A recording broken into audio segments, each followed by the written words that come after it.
Okay, so our today's topic is common load balancing algorithms.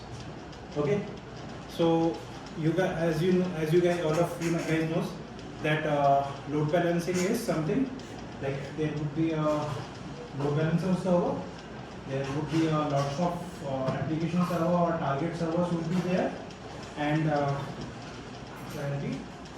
these are your target, and these are your customers. Okay. Now, in this case, what the load balancing? First of all, we are understanding what is load balancing. So, load balancing is nothing but, let's suppose this person is sending 10 requests per second, okay, or anything. So, and this person is also sending certain requests. Or let's suppose there are lots of users are there. They are all are sending requests to it. Load balancing. So, load balancer will distribute all of the requests across the target servers. Okay. So there are certain algorithms at the load balancer which are used to distribute the traffic across these servers. So there are few common algorithms which are widely used. We are going to cover in this session. Okay. So there are, if we categorize our load balancing algorithms, there are two categories. One is static and another is dynamic. So as the static means, it's a very simple algorithm. It doesn't need any target help, or it doesn't require any external metrics to identify what to do. Okay, in the static, so it's a very simple algorithm. It just run at the LB side. Okay, and LB doesn't calculate other stuff. But with dynamic, LB has to take certain consideration of the targets as well.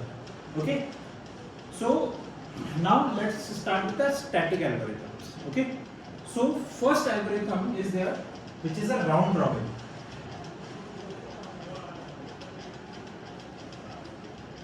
Okay, so first algorithm is round robin.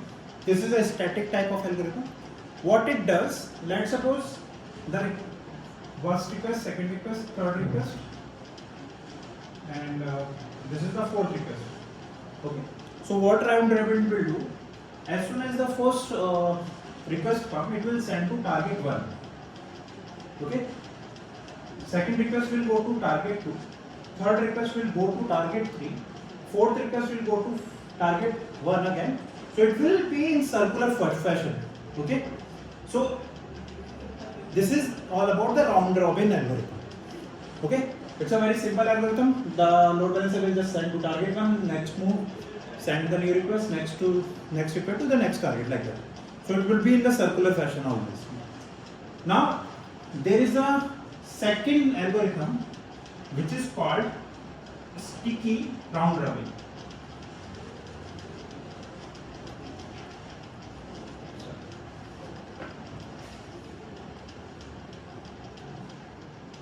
So this is also again a static algorithm. Okay. In this algorithm, what will happen? Let's suppose there are four target groups. Okay. Oh, sorry, three targets are, three application servers are there, 4 users are there. So let's suppose user 1 send first request. It will land to target 1. Okay. Now second user sends the second request. It will go to the, because it's a round robin fashion, so it will go to the target 2 application. Load balancer will send the second request to target 2. Now let's suppose third request came from the same user which was first request.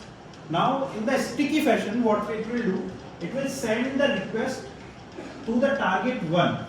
Why? Because it will stick the user to the application server. Okay. So all the requests from this user will go to this target server. Okay, is it clear now? Yeah. So let's suppose now there is so what is the difference between this? This will be in circular fashion. This will be used when the application is stateful set.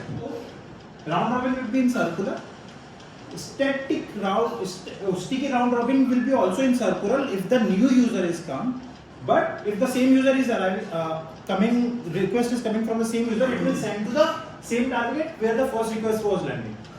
Okay, so this is the difference between them.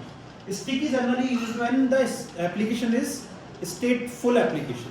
Okay, and round robin can be used when the stateless applications are required. Okay, there are different also things which has to be considered while choosing between all the algorithms which we are covering. Now is it clear now? Yes. Now the third algorithm is weighted.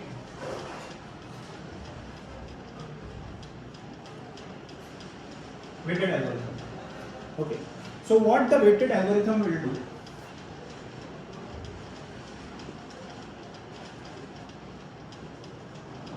So let's suppose I have these three target groups, okay, target servers, and I give a weighted of like this will handle 50% of the traffic, this will handle 30% of the traffic, and this will handle 20% of the traffic. Okay. So now let's suppose let's suppose there are 100 requests coming on the load balancer. It will send 50% of the request to this server, 30% request to this server, and 20% request to this server. So that's how we define it as a weighted routing, because we have explicitly tell the load balancer send the 50% to these targets, send 30% to these targets, like that. Okay, this is also clear. Okay, generally this is used when, let's suppose we have an on-demand application, on-demand servers. So most of the requests should go to the on-demand, and only certain requests go to the T2. And it also useful when you use the blue-green deployment. Okay, so load balancer is running. Now you add so this is a blue deployment. Now you have to apply a new deployment. So I have added a new target here as a green target. I waited to 90-10. Then we increment the decrease from blue and increase from the green. So that's how we can do the blue-green deployment using the weighted algorithm. Clear? And this is again a static algorithm because it doesn't need any information of the target. Only the information is stored at the LV side. Okay. Now the fourth algorithm which we are covering is hashing algorithm. Hashing IP/request algorithm. So fourth would be hash IP/request algorithm. Okay. So in this request, what will happen? So in this request, what will happen? Let's suppose the user A is having IP of 1.2.3.4, and this user had, let's suppose, 2.3.4.5, like that. Okay, all users are having a different IP. So when we use the hash IP request algorithm, what load balancer will do? It will hash the IP or request or combination of both and do the modulus of it. Okay. So let's suppose this is a server 1. It be a 1, it will be a 2, and it will be a 3. Okay. So if the hash of this output of this hashing algorithm is 1, it will go to the first server. If the output of this hashing algorithm is 2, then the request will go to second server, like that. Now there is a problem with this algorithm if we just use the IP. Okay, what will be the problem? Let's suppose all of the most of the users are on the same IP. Like let's suppose your application is a organization wide application, and every user in the organization and all the users have the same IP. Then all the requests will land to a same server. Okay, so that's why generally request based hashing will be used, or combination of these will be used to distribute across the network. Okay, this is also again a static type of algorithm. Okay, now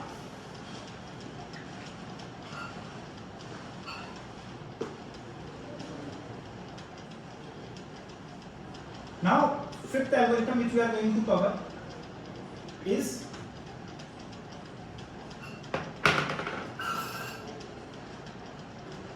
least request algorithm. Okay, so let's suppose this is a load balancer and these are my application servers, target servers T2. Okay, and these are my users. Okay, so let's suppose users are sending request to my application. So now first it will send to a T1. First request will go to the T1. Now second request will go to T2. Okay.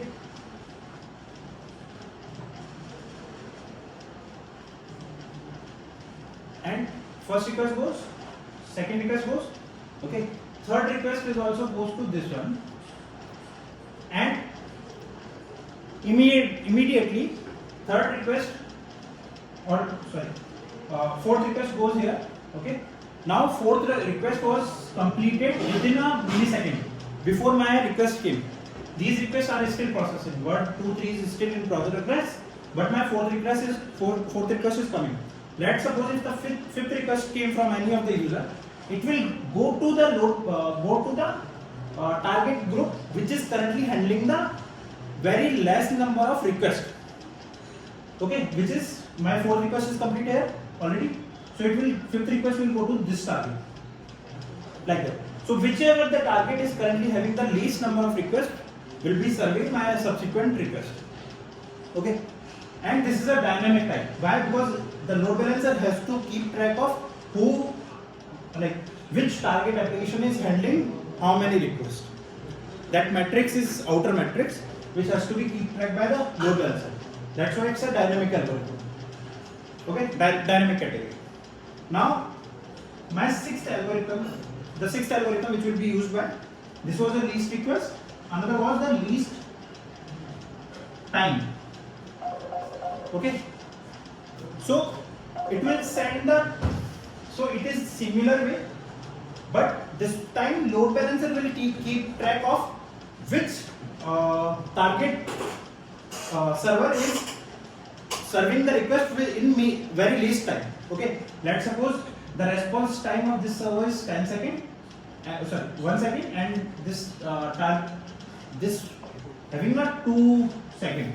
Okay, so first of all it will try to send to this server. Okay, and it will try to distribute based on the so let's suppose this is a time frame.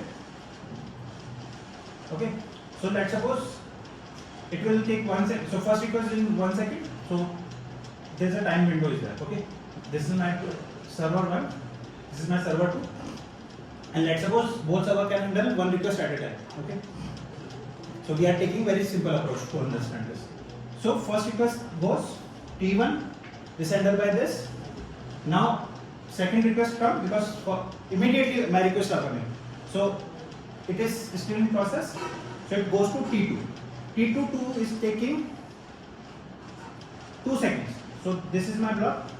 These 2 seconds are blocked. Now the third request will come. It will fill the N as well. Okay. Now fourth request will come, which will go again to S2.